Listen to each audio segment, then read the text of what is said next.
Bersama saya, tersangka pembunuhan Mirna Jessica Kumala Wongso masih berada di Direktorat Reserse Kriminal Umum Polda Metro Jaya. Penyidik masih terus mendalami keterangan Jessica. Ferry Prihari akan melaporkan selengkapnya dari Polda Metro Jaya. Ferry, apa perkembangan terkini penyidikan kasus pembunuhan Mirna?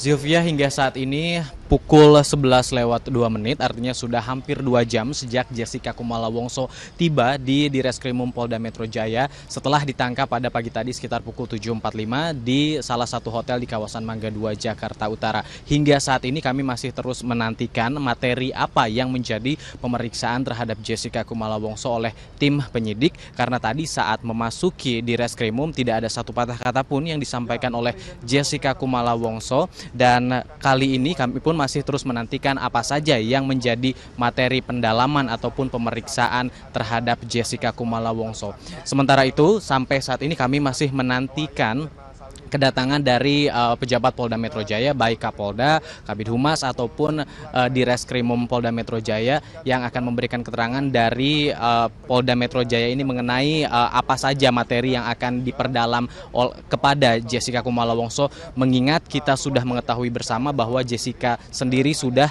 diperiksa beberapa kali. Dari catatan kami sudah 4 kali Jessica Kumala Wongso diperiksa oleh penyidik Direskrimum Polda Metro Jaya dengan pertanyaan yang mungkin berbeda-beda. Bahkan Jessica sendiri mengaku pernah ditanyai pada satu pemeriksaan hingga ratusan pertanyaan oleh tim penyidik. Apakah penyidikan ataupun pendalaman materi yang dilakukan hari ini juga sama dengan pemeriksaan-pemeriksaan sebelumnya? Tentu akan kami konfirmasikan nanti ketika sudah ada pejabat ataupun ketika memang Jessica sudah selesai menjalani pemeriksaan hari ini. Sementara itu, terkait dengan status Jessica yang sudah dipastikan bahwa dirinya adalah tersangka dalam pembunuhan Wayan Mirna Salihin pada 6 Januari lalu, sudah dinyatakan secara langsung oleh Kapolda Metro Jaya Irjen Pol Tito Karnavian di tempat yang berbeda pada pagi hari ini setelah proses expose ataupun gelar perkara dilakukan kemarin antara kepolisian dari Polda Metro Jaya dan juga dari Kejaksaan Tinggi DKI Jakarta. Dan berikut adalah kutipan pernyataan dari Irjen Pol.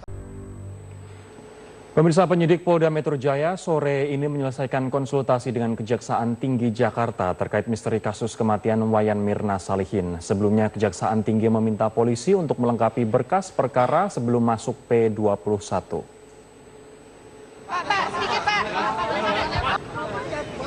Direktur Reskrim Polda Metro Jaya Kombes Pol Krisnamurti mengadakan rapat konsultasi selama sekitar 3 jam dengan pihak Kejati DKI Jakarta. Krisna menyatakan pihaknya menerima masukan dari Kejaksaan dalam rapat yang dipimpin Wakil Kepala Kejaksaan Tinggi DKI Jakarta, M. Rum, terkait bagaimana menyelesaikan berkas perkara misteri kasus kematian Mirna. Selesai mengadakan rapat konsultasi, Kombes Pol Krisnamurti langsung menuju ke Mapolda untuk kembali rapat gelar perkara dengan para penyidik. Sebelumnya polisi sudah memeriksa 7 pegawai Cafe Olivier hingga Jumat dini hari dan sampai hari ini masih belum ada penetapan tersangka. Saya harus kembali ke kantor. Ini bukan case-nya Pak Krisna, jadi saya harus kembali ke kantor. Saya memimpin rapat dengan rekan-rekan penyidik dan nanti setelah rapat itu apa yang diputuskan dalam gelar perkara. Udah ya. Dan untuk mengetahui bagaimana situasi terkini dari rapat gelar perkara para penyidik Polda Metro Jaya, kita sudah terhubung dengan Aftian Siswoyo di Mapolda Metro Jaya. Aftian, bisa dijelaskan apakah sudah ada perkembangan informasi yang signifikan terkait rapat gelar perkara ini?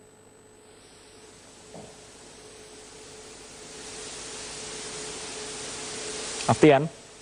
Masih berlangsung dan rapat gelar perkara ini merupakan koordinasi yang dilakukan terkait seluruh alat bukti yang telah dikumpulkan oleh pihak kepolisian. Dan menurut informasi yang kami dapatkan dari Kabid Humas Polda Metro Jaya, Muhammad Iqbal, mengatakan bahwa tahap penyidikan sudah tinggal 5% lagi sebelum ditetapkan siapakah tersangka dari pembunuh Wayan Mirna Salihin. Alat bukti yang ada saat ini seperti keterangan saksi dan juga dokumen-dokumen yang telah dianalisis akan disinkronkan dengan fakta yang sudah ada. Pihak kepolisian juga ingin melakukan pembuktian dengan detail dan juga secara ilmiah sehingga nantinya semua alat bukti yang ada tidak akan terbantahkan. Polda Metro Jaya juga sudah memiliki alat bukti yang sangat kuat yang sudah juga disampaikan oleh Kombes Pol Krisnamurti beberapa waktu yang lalu. Dan proses ekspos juga telah dilakukan dengan pihak Kejaksaan Tinggi dan berakhir pada pukul 18 waktu Indonesia bagian Barat tadi. Namun hingga saat ini masih belum ada penetapan tersangka. Namun berdasarkan informasi dari Kabid Humas Polda Metro Jaya, Muhammad Iqbal, bahwa hasil dari rapat gelar perkara ini mungkin akan menetapkan tersangka. Namun hingga kini masih belum ada konfirmasi dari pihak kepolisian. Rory. Intinya kemungkinan apakah malam ini, begitu seperti yang Anda sampaikan, kemungkinan akan ada tersangka dalam kasus Wayan Mirna? Ya Rory, berdasarkan informasi yang kami dapatkan dari Muhammad Iqbal, hingga saat ini memang alat bukti yang dikumpulkan sudah cukup kuat, namun untuk penetapan tersangka, pihak kepolisian masih belum mengkonfirmasi akankah tersangka akan diungkapkan pada malam hari ini. Namun dari informasi kami dapatkan, rekonstruksi ulang juga sudah dilakukan pagi tadi dari pemeriksaan 7 orang yang sudah diperiksa oleh pihak Polda Metro Jaya hingga dini hari tadi. Salah satu karyawan menyatakan bahwa dirinya melihat Jessica memasukkan sesuatu ke dalam kopi Mirna dan ini merupakan salah satu petunjuk bagi Polda Metro Jaya. Rory. Kita tunggu saja perkembangan dari kasus ini. Semoga segera ada penetapan tersangka bila memang sudah waktunya. Terima kasih. Aftian Siswoyo melaporkan langsung dari Mapolda Metro Jaya, Jakarta. Di kawasan Tanah Abang, Jakarta Pusat, diduga kuat ketiganya terkait jaringan narkoba yang diungkap BNN di Jepara, Jawa Tengah.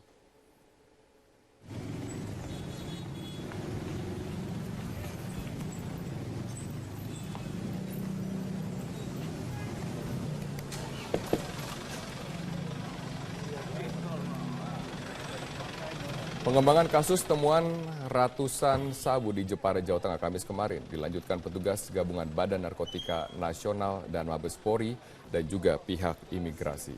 Tim gabungan menggerebek kantor perjalanan di Tanah Abang, Jakarta Pusat.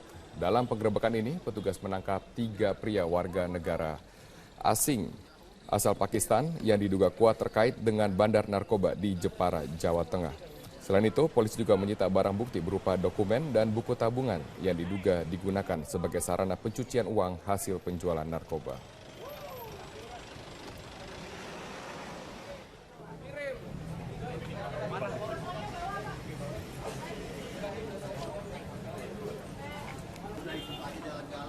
Polisi juga melanjutkan razia di sejumlah hotel kelas melati di kawasan Tanah Abang.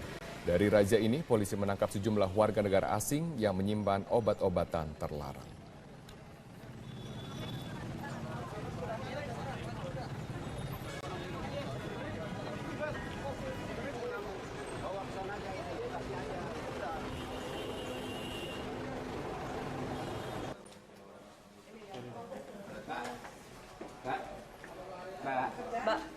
Ratusan kilogram narkoba jenis sabu yang disembunyikan dalam mesin genset di Jepara, Jawa Tengah dikendalikan jaringan Pakistan.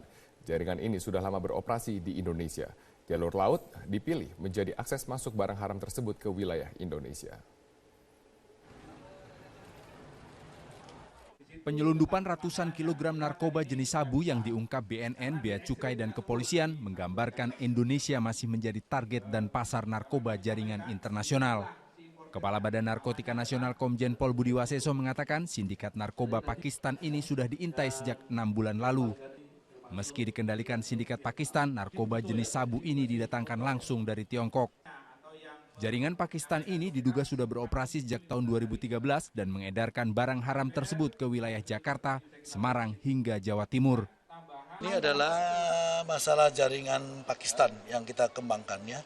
Dari kemarin yang kita temukan di Jakarta, terus kita kembangkan, yang pada akhirnya kita menemukan jaringan informasi tentang pengiriman barang ini dari China. Sehingga kita tunggu pada saat itu, ternyata dikirimnya ke Jawa Tengah, ya barang itu. Kalau dimaksud ini jaringan dari Pakistan, berarti ini Pakistan direct langsung ke tempat ini atau bagaimana? Tidak, pelakunya orang-orang kelompok Pakistan, tapi barangnya dari China. Jalur laut memang kerap menjadi pilihan para gembong narkoba untuk memasukkan barang haram tersebut ke wilayah Indonesia. Yang pertama, tidak ada kata lain selain sinergi ya. Karena ini adalah masalah bersama dengan tantangan geografis dan volume impor yang besar, ini mutlak harus dilakukan kerjasama dari aparat penegak hukum semuanya. Saya kira semakin hari nanti semua modus-modus yang sudah pernah terjadi ini kita populasikan dan kita share, baik di domestik ya, di penegak hukum di sini, maupun kita punya koordinasi dengan bea cukai negara lain. Masuk itu ramai-ramai. Ya. Jadi kalau kita kalah pasti ada yang lolos. Nah, ya. Sama saja orang masuk pintu, kalau kita tutup pintunya, kalau pintu, ya itu pasti bisa diperiksa. Ini pintunya kan banyak sekali.